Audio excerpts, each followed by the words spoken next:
Hey. Time for the Out of This World story from rSpace. They say love is blind, but sometimes it's also deaf, dumb, and completely unprepared for the chaos lurking behind your own bedroom door. Today on rSpace, time to burn the mattress.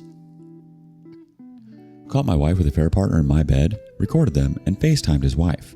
Both their lives are ruined.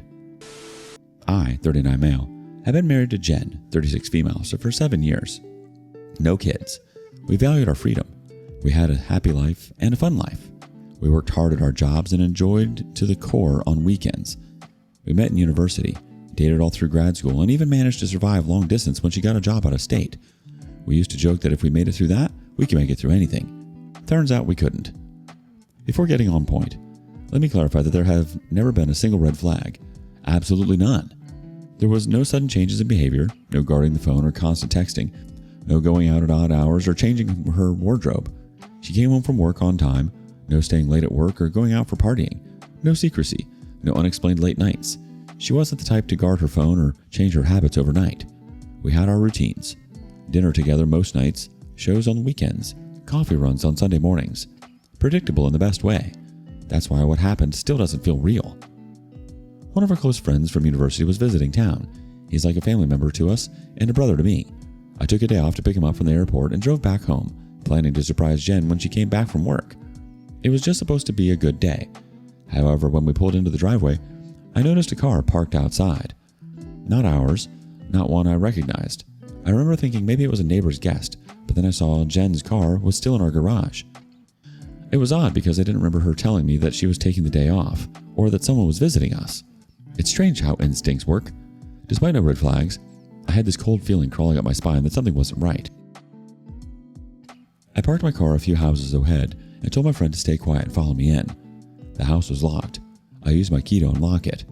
When we entered, it was too quiet at first. Then as we tiptoed our way towards the bedroom, I heard the sound of soft laughter. It was Jen's voice. The moment was too brief for me to remember it properly. I can't explain what happened next. When I reached the door to our bedroom, I heard a man's voice. There were giggles and moans, and I don't know what else. I pushed the door open. Everything blurred. A guy was riding on my wife. On my bed. In my house. They panicked. I pulled out my phone and started recording. My friend came up behind me, but when he saw the condition inside, he said he would wait outside. The fair partner jumped up in panic and tried to escape, got tangled in the bedsheet, tripped, and fell down. It would be a hilarious scene if my wife wasn't inside that sheet. She was scrambling to grab his clothes. They were scattered across the floor near the door. I picked it up and threw it into the hallway. They both were screaming and cursing in shock as, what the hell just happened? It was chaos. A fair partner came forward to charge at me. I yelled, "Don't you dare try that. Stay where you are if you don't want to end up in the hospital." He knew he couldn't fight me. He wasn't stupid to go against too. My friend was also outside, so he backed off. Jen was begging to let a fair partner go, and she could explain everything later. The guy was trying to cover himself, and me standing there trying to make sense of the scene I just walked into. I couldn't believe that she was still trying to protect him, begging me to let him go. I didn't say anything, neither touch anyone. I just said, I want you both to tell me on record what's going on right now. Jen begged me to stop recording, said it was humiliating. I said, I'm not letting anyone leave the room without knowing the complete truth. A fair partner was trying hard to cover his face, but there was no escape for him. Just kept repeating that it was their first time and she would tell me everything later. I said now and everything in detail. They confessed that it started with flirting in the office and then going to first base, holding hands in the elevator, hugging and kissing in the basement. Said they'd been thinking about it for months, but hadn't done anything until today.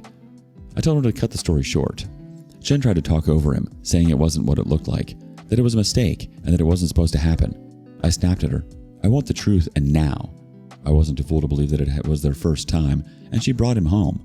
You do this only when you're confident. When a fair partner saw I wasn't bluffing, he gave in, said they'd been seeing each other for 3 to 4 months. They met at hotels, and it was actually the first time they met at my house. He said he was sorry, that it just happened. I told him nothing just happens for months. His phone was on the table near the door. I grabbed it and asked for the passcode. He resisted it and begged not to blow it out. I threatened to go live on Facebook and show everyone in real time. He complied. I opened his contacts and found his wife's name and hit video call. She answered with a big smile, "Hey baby," thinking it was him. Then she saw me and panicked. She thought he was in trouble, maybe some accident. She asked, "Where is," a fair partner's name, Is he alright? I said, "Hi, you don't know me, but I need to show you something." I switched to the back camera and gave her a view of my bedroom. Jen tried to hide inside the sheet, but too late. Affair partner had given up by then. He didn't even try to hide.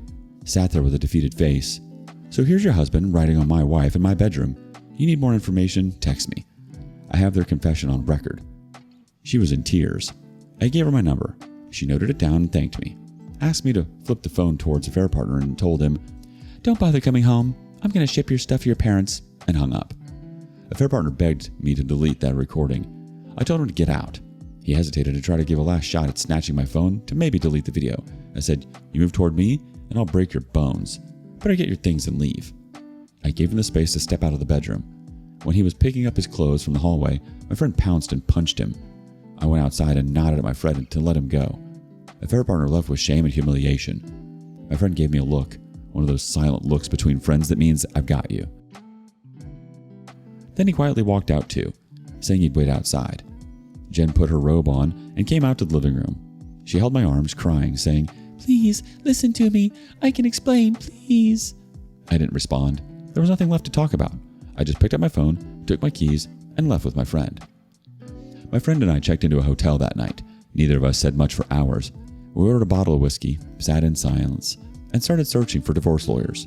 By midnight, I had already filled out 2 online consultation forms. By 2 a.m., we were both drunk and passed out. That was 2 nights ago.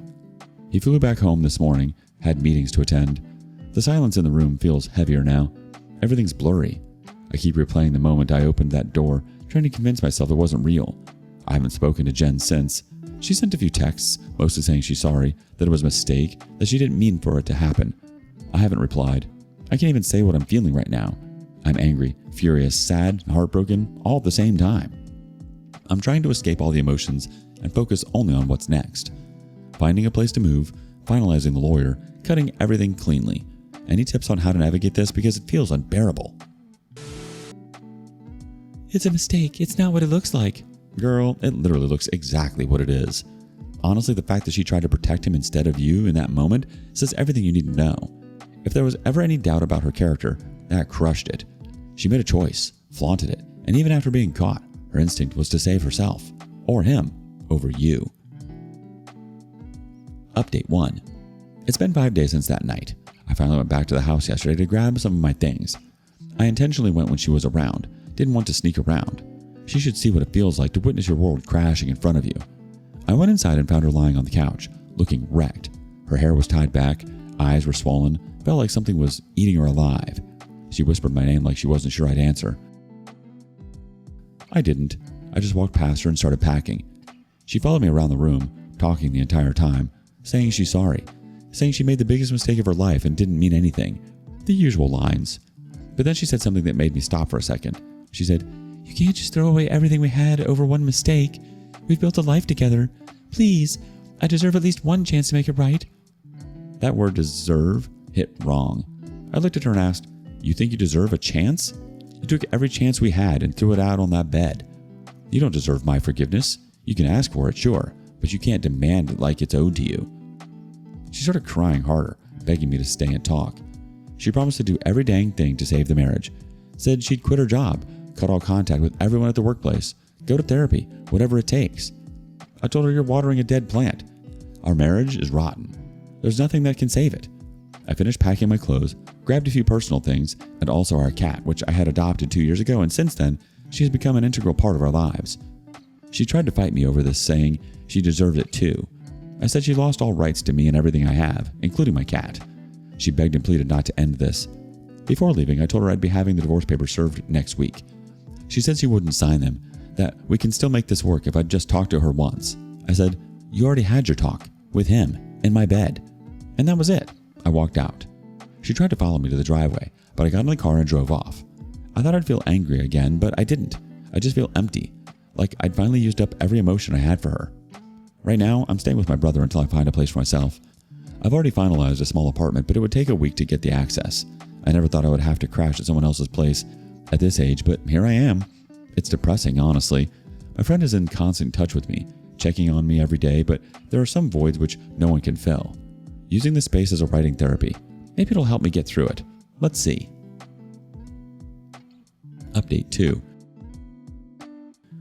I moved into a one-bedroom apartment closer to my office.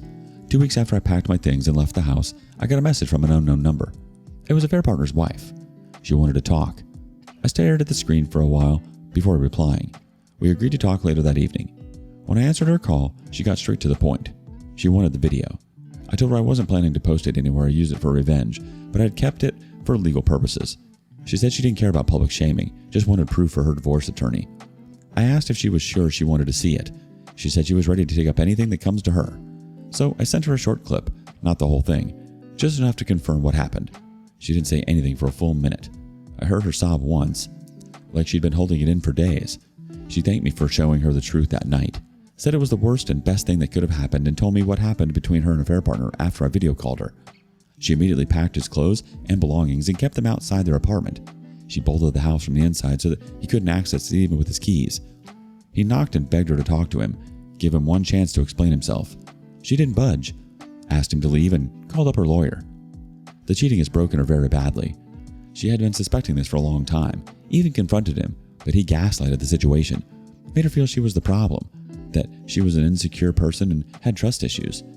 He messed up with her so badly that she lost her confidence and even slid into depression.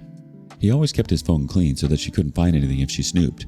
She said it was her instincts telling her that something was off, but when she didn't get the evidence, she went into self-doubt. I asked how she felt there was something wrong when there was no red flags. She said it was one of those feelings. Though he never guarded his phone and never came late, it was a few things like this attitude in bed gave her the vibe that he was already getting it from somewhere. When she told me this, I actually envied her. I mean, she could sense that it was odd despite everything being perfect. But the same situation with me, no red flags, and I thought everything was fine. I couldn't suspect a thing in bed. We had regular sex just like always. Not more, not less. Do women have this special sense of picking up a vibe, or am I stupid? Anyway, she reached out because she wanted to inform me about something. She served a affair partner and the lawyer arranged for a meeting before proceeding. She agreed because she wanted her answers. He had confessed in that meeting that it was transactional. They both enjoyed it, but there were no emotions involved. They never chatted or talked on the phone. Instead, planned their meeting at work. They were in IT, so early logout was the norm there. They would finish their work later from home late in the evening. They would leave the office before time, check into a hotel for a couple of hours, did their dirty stuff, and come back to their partners as if nothing happened. They met especially on Fridays when most of the employees left early and no one suspected them at the office. The affair partner also claimed that Jen went after him, approached him for hookups. He showed a text from her where she had said, "No one has to know, only sex and nothing more, I promise, no strings attached." It shattered me. I never expected that my wife would approach other men for sex. It's a depressing feeling whenever I reflect on the days when I was clueless while she was effing around. There are just so many questions. Why did she do this? Wasn't I enough for her? I went silent. She probably understood what I was going through. She broke the silence and said, "Don't beat yourself up for this. Don't doubt yourself. You were good and enough for her, but some people just cannot live peacefully. They ruin everything for the thrill. It's her. It doesn't make you any less." My heart was so heavy that I could barely speak a word. She hung up saying, "I know it hurts, but maybe this blew up the way it did so we both could finally get out of something that wasn't meant for us. Sooner the better, right?" She was right. It's better to get out of a rotten relationship than to rot from the inside. It's depressing. I have enrolled in therapy because it's difficult for me to process it. I hate to admit it, but she did manage to blindside me. A affair partner's wife checks on me regularly. We don't talk much, just check-ins, and if there's any updates related to legal work, that's it.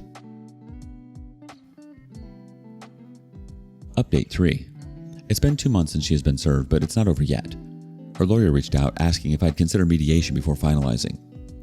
I said no, there's nothing to mediate when trust is gone. The legal drama has only escalated from there. Her attorney threatened counterclaims, pressed me on alienation of affection, emotional distress, citing that I leaked private videos, though none were public. My lawyer blocked every attempt, insisted that nothing beyond the legal boundaries would move. It was draining her, I could feel, but she was fighting for it. One evening, I got a message from a common friend. "Jen's collapsed at work." I didn't respond, didn't care. It happened so that affair partner's wife was in touch with affair partner's coworker on Instagram, and somehow she slipped the information about affair partner and Jen being involved in hookups and the divorce. Obviously, the juicy gossip became the talk of the town. Her coworker started giving her side glances. Legal hassle plus the workplace thing stressed her out, and she probably collapsed due to that. Around the same time, I got an email from her. "You shouldn't have done that. Shouldn't have recorded. Shouldn't have shared that with his wife. I always loved you. Cared for you. Did you ever notice any red flags in me until you saw us? It's because it meant nothing, but you blew it out of proportion."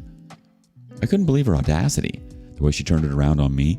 She was the one who cheated, but she blamed me for overreacting. I deleted it and went for a walk. My therapist and my lawyer both had warned me against getting triggered by her talks, so I just calmed down and pretended never to read it. Later, I discovered she'd filed for a temporary restraining order against me, claiming harassment through texts and messages. My lawyer countered immediately. The courts denied it, reasoning that she initiated contact, threatened counts, etc. But the attempt stunned me. Even now, she was trying the game. The court ordered one last mediation hearing before the final divorce decree. Both sides had to appear. I sat across from her. She looked pale, more fragile than I'd ever seen her. She'd lost weight. Her eyes lacked fire, were filled with only desperation. Before the mediator started, she asked to speak privately, just the two of us. I agreed, more out of numbness than compassion. She said softly, "I don't expect forgiveness, but I've been seeing a counselor, and she told me that before I walk out that door, I need to apologize face to face. Not through text or lawyer, but to you and to Cleo, my cat. I can't expect closure, but I want to say it." I hesitated. My throat felt raw, but I remained silent. She goes again, "I know words mean nothing now, but I'll always regret betraying you." I said nothing. I let the silence do the work. Mediation didn't resolve much. Most terms were already settled. The divorce decree would likely be finalized in a week. She's scheduled to vacate the house entirely in 2 weeks. She's accepted that we'll sell it. Some mutual friends say she's leaving town.